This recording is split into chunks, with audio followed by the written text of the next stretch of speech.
going back to my background not being an economist, and again, I don't mean that in a sort of like a curse word. Some of my best friends aren't economists. Actually, it sounds like most of your family, Bob. I'm a little worried about that. Yes. But the two things that I think bothered me most about the profession was the fact that somehow history was, or at least a certain portion of history was irrelevant.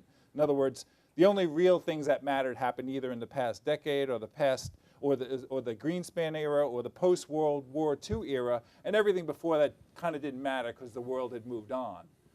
That struck me as a sort of crazy assumption in a sense, because at least in my reading of history, there's a cyclicality to history, good and bad, like the seasons, winter, fall, spring, summer. That's the first point. The other was this idea that people are prone to excess. And if you allow them to get prone to a lot of excess, which I believe we were coming to into the 2006, 2007, then you set up for a fairly dramatic turnaround. And I don't claim it's rocket science. I think it's interesting that Bob says this wasn't a black swan event, because in a sense he's saying, okay, so the profession is really incompetent, because I agree with him. It wasn't a black swan event. And this was very apparent that we were building these excesses. I think the head of Citibank, Charles Prince, had made the comment, which I thought was fantastic, that spring, I can't remember, it was March or April 2007, we'll just keep dancing until the music stops. And I think that was the mindset. And everybody who would stand back from that and say, wait a minute, this is just not practical, not realistic. So anyway, the theme of that second book, which was kind of an evolution from the first in terms of this reliance on speculation, reliance on leverage, was that there were 4 areas in particular, all of them closely related. Debt, the retirement system, government guarantees, i.e. Fannie Mae, Freddie Mac, for example, and derivatives. And not many people had approached the subject of derivatives. Warren Buffett had made some famous comments that had sort of got me interested in that whole subject. And I decided that it was going to be a chapter in the book, and I was going to write about it in such a way that my mother would understand it, which was, as it happens, it seems to have worked. But my feeling was that she is not an economist. No, she's working on building that bomb shelter right now. Okay. But the point is that it had to make it accessible, and again, one of my problems with Wall Street is this, and unfortunately I think maybe in your profession, is that there's not a great deal of effort putting into making things accessible to the sort of mainstream audiences. But the idea was that you had this collection of obligations that had been built up, creating essentially a very unstable house of cards. And again, standing back from it, not being part of it, you could say, this is going to end badly, and historically this has ended badly. And that was the premise of my book.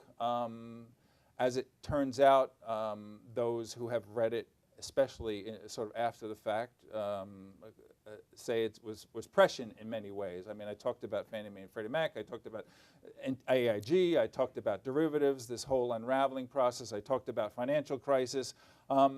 So this is just to give you a bit of color. I'm not just some crank that's sitting on a street corner somewhere, which is actually when my editor first got the second book, was wanting to see my picture just to see what I looked like if I had one of those long, sort of Noah-esque beards. But it wasn't the post office box in Drummond, Montana that gave it away. Exactly. So, but that is where I was coming from, and so the evolution from that was, yeah, right. It laid the groundwork, in my opinion, for a tremendous economic upheaval. And so what are the implications of that? And one of the implications is that what it's going to do to the United States standing in the world. The U.S., whether you're talking about the Americans as a people or the country, in many ways has become very exposed, to put it mildly. There's a sort of an expression nowadays that we've become dependent on the kindness of strangers or kindness of foreigners because of our debt exposure, for example.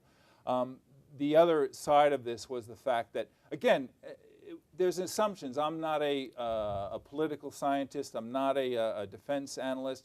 But, there's this sort of given, this assumption, and this is what I find hard to deal with in many professions, this assumption about the way things are. There's this assumption that America's military might is sort of unchallenged. And then I just came across an article.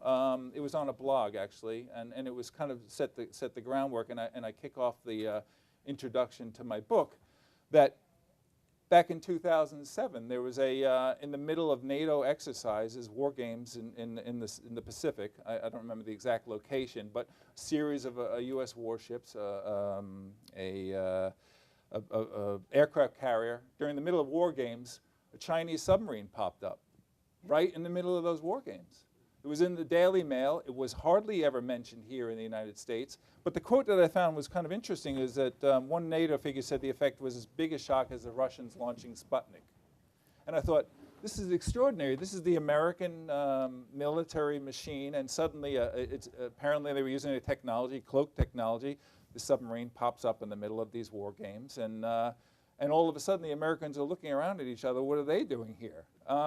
So in a way, it was a bit like the economic argument, and I said the two are related. And if you look back in history, you look, the great book about the rise and fall of great powers. And again, it goes back to the sense that when you experience markets, maybe it's easier, but you see that there's an ebb and flow. And my feeling was that, maybe we're seeing the beginning of an ebb and flow in the U.S. role in the world.